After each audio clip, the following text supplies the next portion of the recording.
degan tahay guri kala xiran ayaa loo diyaariyay inkastoo guriyihii maxaabiista ah way dayactirteen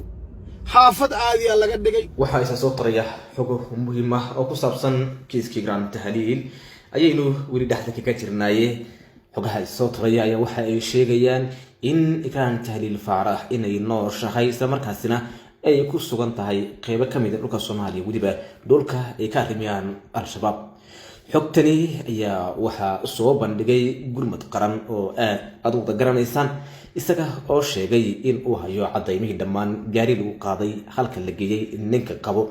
iyo waliba xilliga uu guursaday uurka ay leedahay dhammaan wixii oo dhan oo cadayma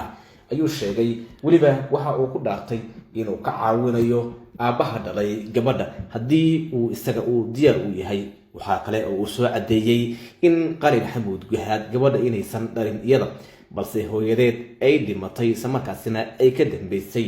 in hooyadeed iyo aabaheed ay kala tagaan inay Qali ay ka dambeysay